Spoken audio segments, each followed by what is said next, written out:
যুক্তরাষ্ট্রে বাংলাদেশি অভিবাসীদের আইনজীবীর সাথে কথা বলে কাগজপত্র হালনাগাদ করার পরামর্শ দিয়েছেন ইমিগ্রান্টস ইন্টারন্যাশনালের চেয়ারপারসন মঈন চৌধুরী।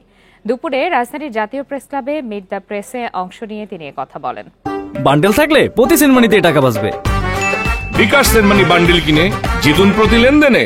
এ সময় যুক্তরাষ্ট্র ও বাংলাদেশের সরকারি সংস্থাগুলোর মধ্যে নিয়মিত আলোচনায় অংশ নিয়ে ফেরতপ্রাপ্ত ব্যক্তিদের মর্যাদাপূর্ণ ও দ্রুত পরিচয় যাচাই নিশ্চিত করা জরুরি বলেও মত দেওয়া হয়।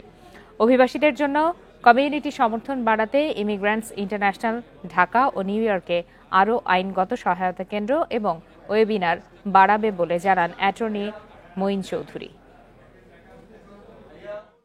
যারা আমেরিকায় বর্তমানে ভ্রমণ করেন বা গ্রিন কার্ড ছিল আগে বা বর্তমানে গ্রিন কার্ড পাচ্ছেন, তাদেরকে কিন্তু এখন এন্ট্রি পোর্ট অফ এন্ট্রিতে অনেক প্রশ্ন করা হয়। তাদের উদ্দেশ্য এবং তাদের যে তথ্যগুলো যাচাই বাছাই করা হয় তা আপনারা যে সঠিক তথ্য দিয়েছিলেন কি না। সবাই সতর্ক থাকুন, আইন জানুন, আইন মানুন, দেন আপনার সমস্যাটা কম হবে, আপনারা বুঝবেন কোন পথে এগোচ্ছেন।